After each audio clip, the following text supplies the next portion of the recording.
13 Most Evil Actors in Golden Age Hollywood History. The Golden Age of Hollywood evokes images of shimmering gowns, polished tuxedos, and stars whose names shone brighter than the California sun. It was a world of charm, elegance, and artifice where every smile was rehearsed, every scandal buried, and every illusion meticulously maintained. But behind the silver screen's golden glow lurked something far darker, a hidden empire built on silence, intimidation, and corruption. The stars we adored as paragons of virtue often led double lives.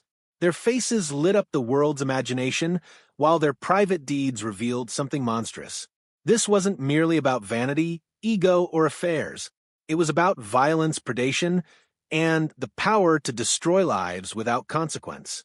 Hollywood's glamorous machinery was not just a factory of dreams. It was a fortress that concealed its demons. Within that world, 13 figures stood out as the most chilling examples of how charisma, fame, and influence could mask unthinkable cruelty. If this kind of story touches your heart, if you're someone who cares about truth, responsibility, and speaking up for the voiceless, please like this video, subscribe to our channel, and share it with someone who should hear it. Let's get started. Wallace Beery, the beloved gruff uncle of American cinema, became known to millions through heartwarming classics like The Champ and Treasure Island. Yet behind his comforting smile was a man with a terrifying temper. In 1937, comedian Ted Healy, founder of the Three Stooges, died after a violent brawl, one that insiders long believed Beery was involved in. MGM's studio machine, desperate to protect its golden goose, allegedly paid hush money, falsified reports, and shipped Beery off to Europe until the scandal cooled. Rumors persisted that Healy's death had not been from natural causes, but from Beery's fists.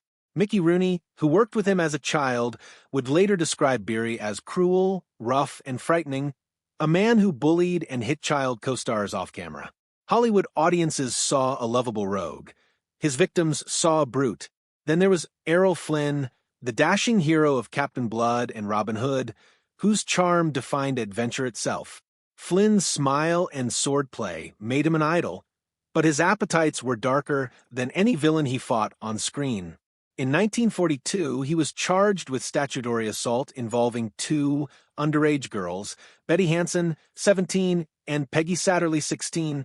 The trial captivated the nation, and while the evidence was chilling, Flynn's fame proved more powerful than truth. He was acquitted not because of innocence but influence. Afterward, he embraced his infamy, even adopting the phrase "in like Flynn" as a badge of honor. Hollywood's favorite rogue became a predator shielded by stardom. Bing Crosby, America's white Christmas crooner, personified warmth and family cheer. Yet his sons would later describe a home of fear and humiliation. Gary Crosby's memoir, Going My Own Way, exposed Bing as a controlling, violent father who enforced military discipline through beatings and psychological torment. His children were forced to perform happy family routines on national TV, sometimes mere hours after being beaten. Two of his sons later died by suicide, haunted by their father's cruelty. The man who sang comfort into millions of homes created torment in his own, proving how easily a smile could hide a scar. Kirk Douglas, immortalized as the principled Spartacus, carried allegations that shattered his noble image.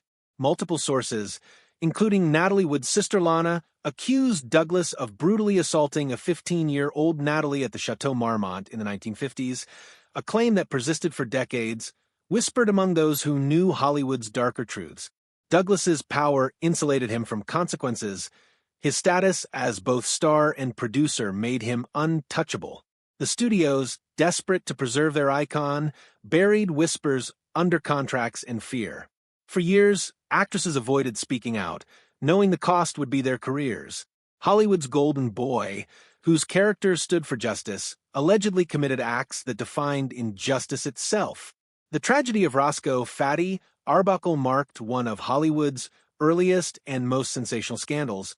In 1921, at a party in San Francisco's St. Francis Hotel, actress Virginia Rappe died after a violent encounter in Arbuckle's suite. The resulting trials exposed the industry's depravity, accusations of sexual assault, cover-ups, and media hysteria that made Arbuckle a pariah. Though eventually acquitted, the damage was irreversible. The case forced Hollywood to build its first self-censorship board, not to protect women, but to protect profits. Arbuckle became the symbol of how fame, indulgence, and unchecked power could destroy both victims and perpetrators alike. Robert Mitchum, the brooding anti-hero of noir, lived the persona he played.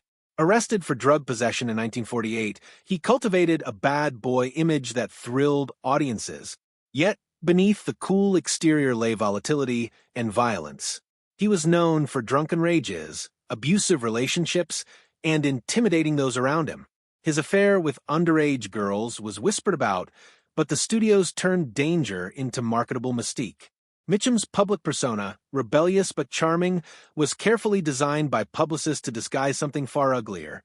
A man whose menace wasn't just acting.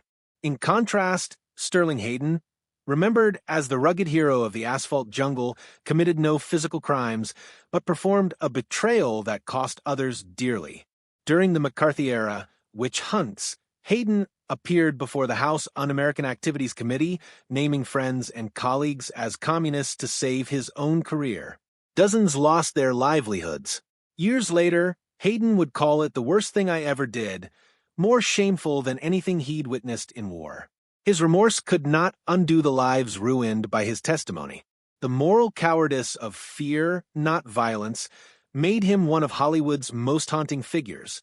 Even the seemingly innocent genius of comedy was not immune. Charlie Chaplin, the man who gave the world The Tramp, had a deeply troubling pattern, a fascination with teenage girls.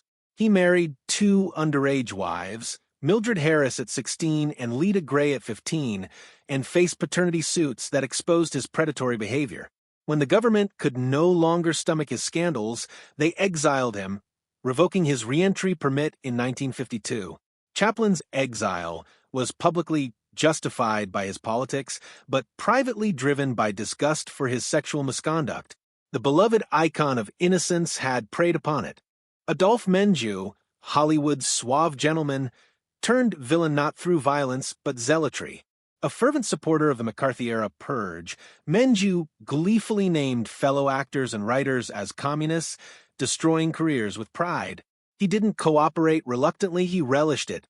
Unlike others who later expressed guilt, Menjou bragged that he had done his patriotic duty, even pressuring studios to blacklist anyone with liberal leanings. The charming host in a tuxedo was, behind the curtain, a destroyer of livelihoods who weaponized fear for fame. If Menjou was a political predator, Lawrence Tierney was Hollywood's walking nightmare. A genuine menace, he racked up dozens of arrests for bar fights, assaults, and knife attacks.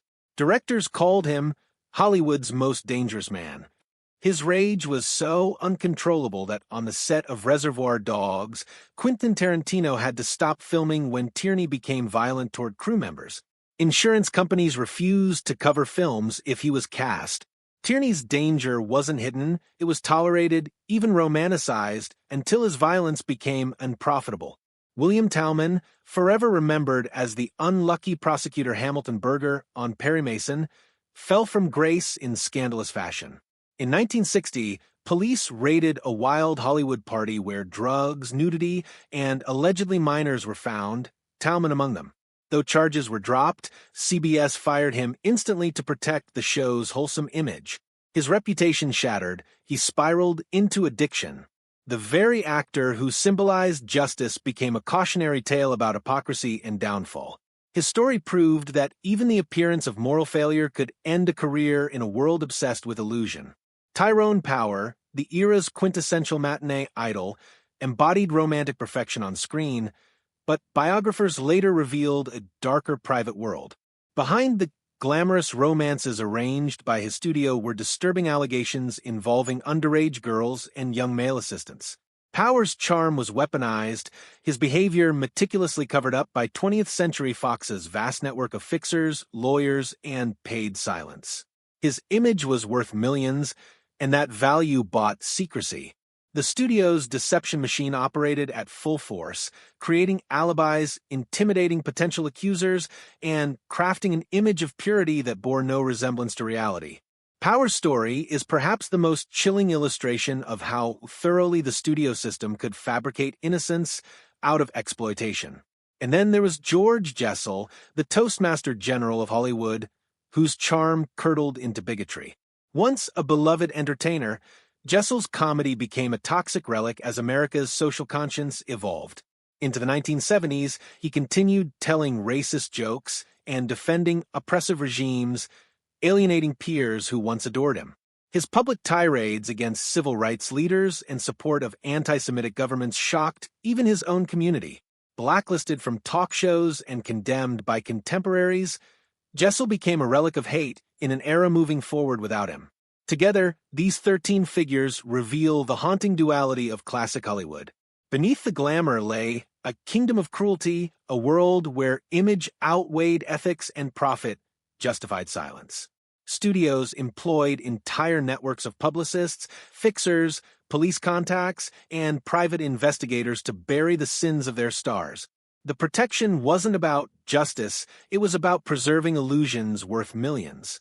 When Wallace Beery allegedly killed a man, when Errol Flynn targeted girls, when Kirk Douglas's power silenced whispers, the system did not break. It functioned perfectly, exactly as designed. It protected the valuable and buried the vulnerable. This hidden machinery was so efficient that for decades the public remained enchanted, believing in heroes who were anything but. Audiences fell in love with the myth, men who embodied courage, family, charm, and decency, unaware that behind studio gates, violence, coercion, and corruption festered unchecked. These weren't isolated villains. They were products of a system that prized marketable morality over actual humanity. Each scandal, each cover-up, each destroyed life revealed how deeply Hollywood's golden facade was built on